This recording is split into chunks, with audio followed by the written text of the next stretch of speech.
ओम शांति। 13 जून 2026 के बाबा के मधुर महावाक्य। बाबा कहते, मीठे बच्चे, बाप आए हैं सारी दुनिया से विकारों की तप्त बुझाए, सबको शीतल बनाने।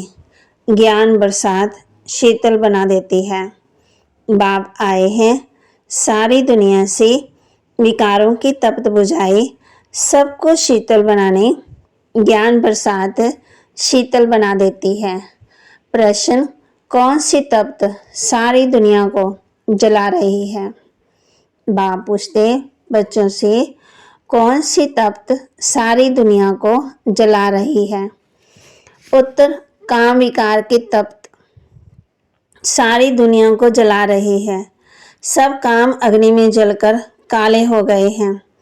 बाप ज्ञान वर्षा से उन्हें शीतल बनाते हैं।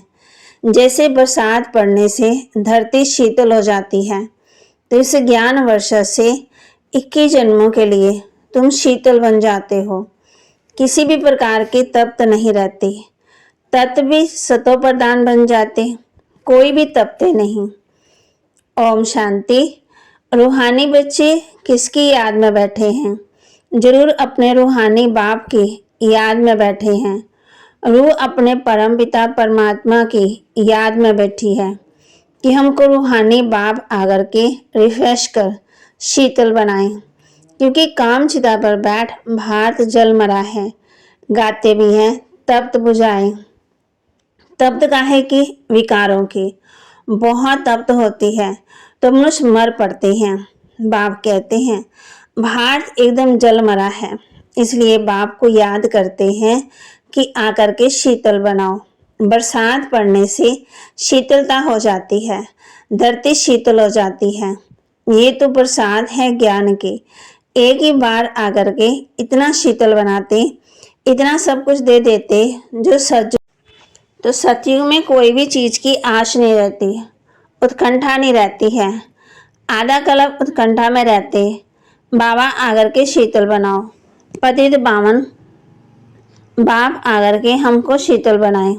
इस ज्ञान वर्षा से भारत अथवा सारी दुनिया शीतल हो जाती। तुम स्वर्ग के मालिक बन जाते हो। मनुष्य मरते हैं तो कहते हैं स्वर्गवासी हुआ। वह तो सिर्फ मुख मीठा करते हैं। तुम जानते हो स्वर्ग की अब स्थापना हो रही है। बाबा आया हुआ है, ये ज्ञान वर्षा कर रहे हैं। शीतलता का असर 21 जन्म रहता है। वहां ना बरसात, ना किसी भी चीज की इच्छा रहती, सदा बहार ही बहार रहती। वहां कोई भी प्रकार का दुख नहीं रहता। सूर्य भी सतो प्रधान बन जाता, कभी तप्त नहीं दिखाते। तुम सारे विश्व के मालिक बन जाते हो। अभी तो गुलाम है ना। गाते भी हैं, मैं गुलाम तेरा। बाप को याद करते हैं। अब बाप कहते हैं तुम्हारी सेवा में मैं तुम्हारा गुलाम आकर बना हूं। तुम बच्चों की सेवा करता हूँ। पराय पति देश पति शरीर में मैं आता हूँ। इस समय दुनिया में एक भी पावन हो ही नहीं सकता है। सत्य को पावन, कलयुग को पतित कहा जाता है, क्योंकि सब विकारी हैं। भारतवासी ही इस नॉलेज को समझेंगे। जिन्होंने 84 जन्म लिए हैं वही ये नॉलेज सुनेंगे। जो सज्जुद रेता में आने वाले हैं वही आकर के ब्राह्मण बनेंगे, नंबरवार पुरुषार्थ अनुसार।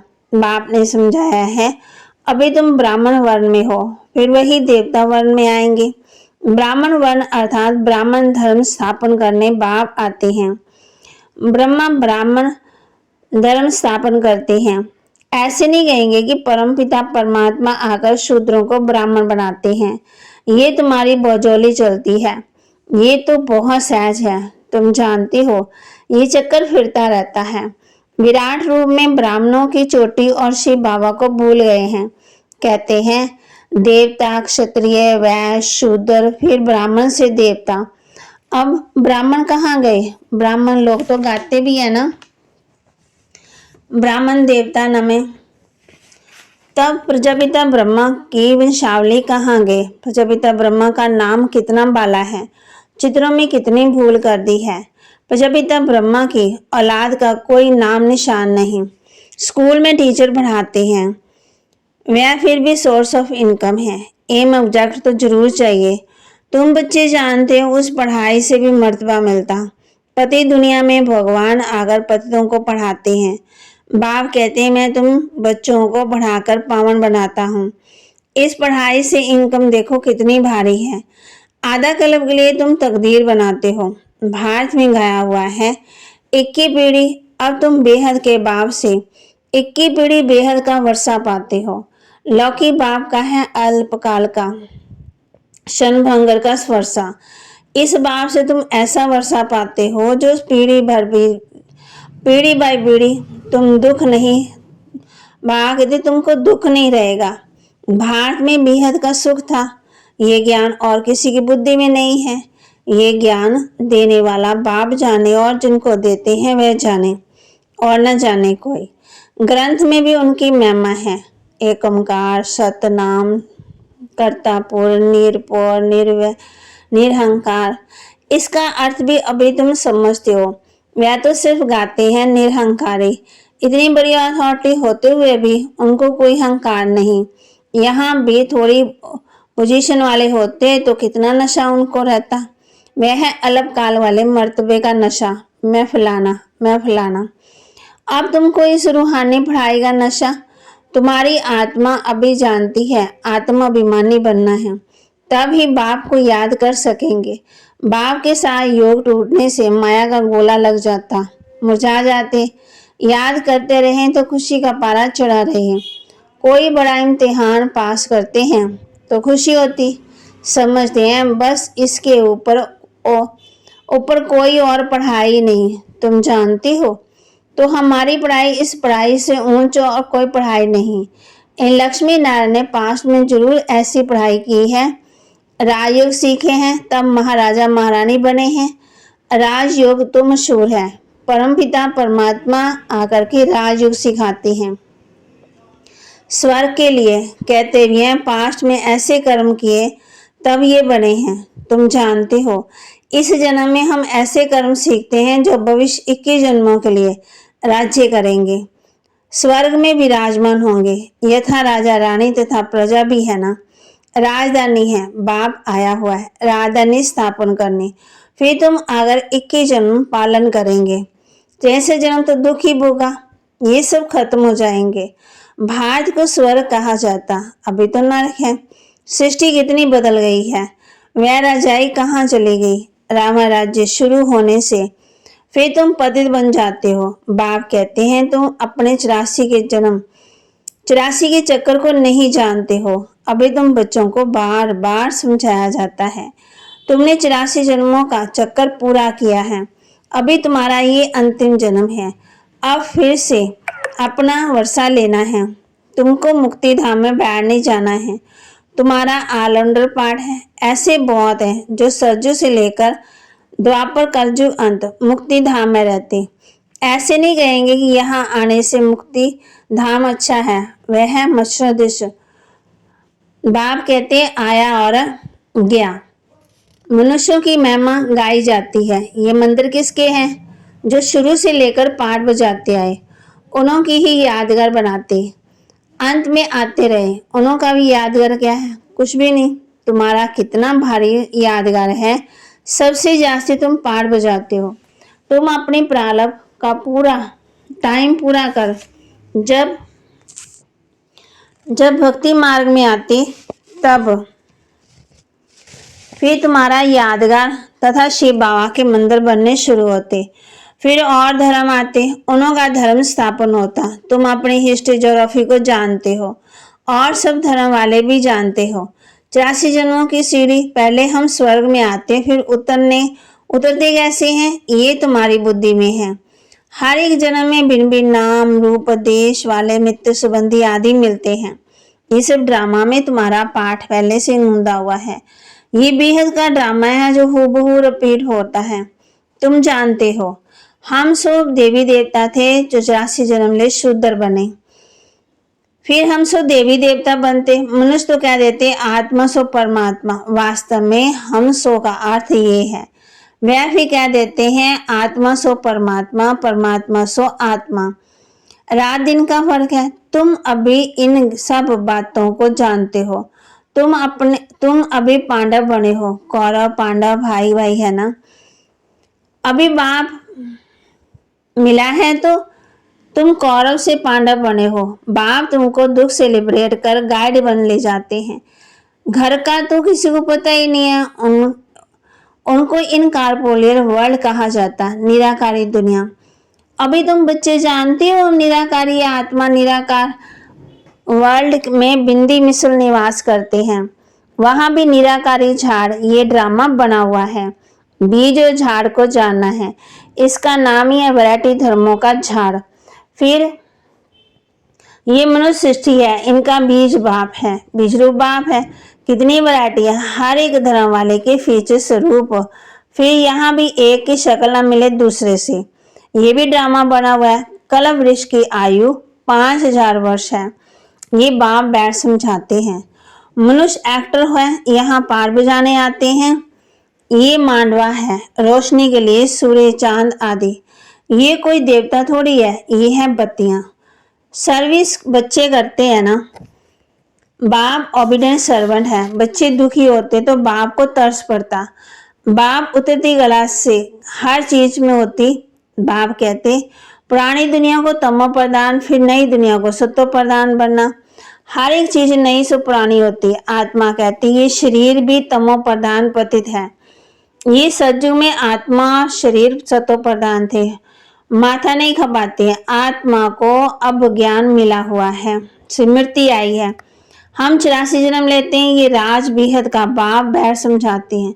दुख में बाप को सब याद करते हैं, पुकारते हैं। स्मृति आई है, हम 84 जन्म लेते। ये राज बेहद का बाप बैठ समझाते हैं। सतयुग में आत्मा शरीर दोनों सत्व प्रदान। माथा नहीं खपाते। आत्मा को अब ज्ञान की स्मृति आई, मिला है ना। दुख में बाप को पुकारते, रहम करो, दुख हरता सुख करता। भारत ही सबसे सुखी था। भारत जैसा पवित्र खंड और कोई हो नहीं सकता। अभी बाप तुम बच्चों को झोली अविनाशी ज्ञान रत्नों से भरते हैं।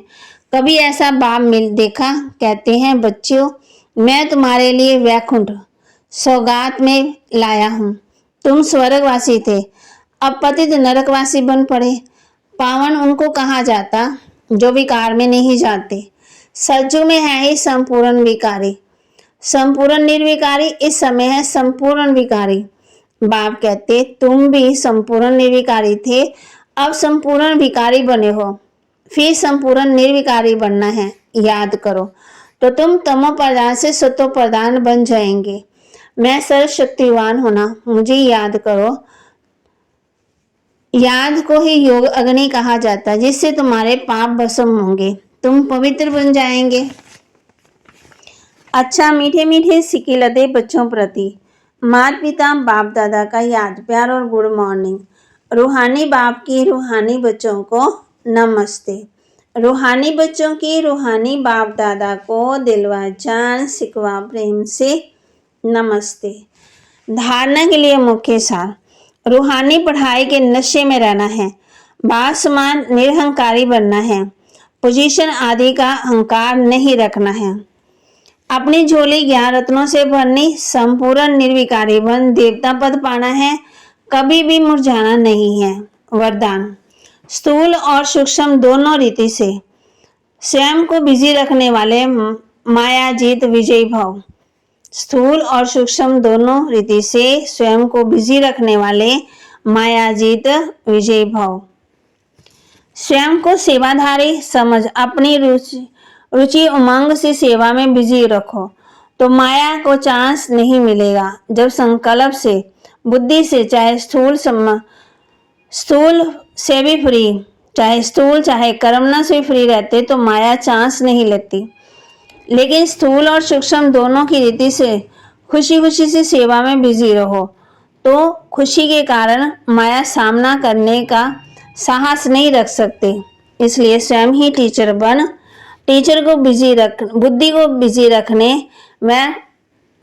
रखने का डेली प्रोग्राम बनाओ तो माया जीत बन जाएंगे। स्लोगन, निश्चय और फलक से कहो मेरा बाबा मेरे साथ है तो माया समीप आ नहीं सकते।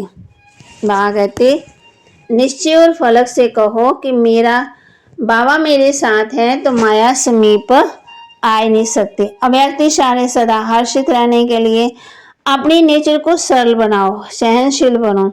बाप दादा सभी बच्चों के चलन और चेहरे से बोल व कर्म में सरलता और मधुरता देखना चाहते हैं। अगर आवेश व थकावट के कारण थोड़ा भी बोल मधुर नहीं, चेहरा बहुत नहीं है, सीरियस है, तो गुण संपन्न बन सकेंगे।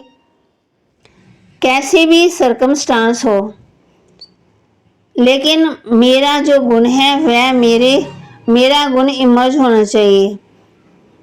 जैसे बाप दादा वैसे हुबहू वही गुण, वही कर्तव्य, वही श्रेष्ठ, वही संकल्प अनुभव हो, तब भी सभी के मुख से निकले ये तो वही लगते हैं। जैसे शुरू में बाबा ने बच्चों को शास्त्र कराए और बच्चों ने फिर दुनिया वालों को हुए तो बाबा ने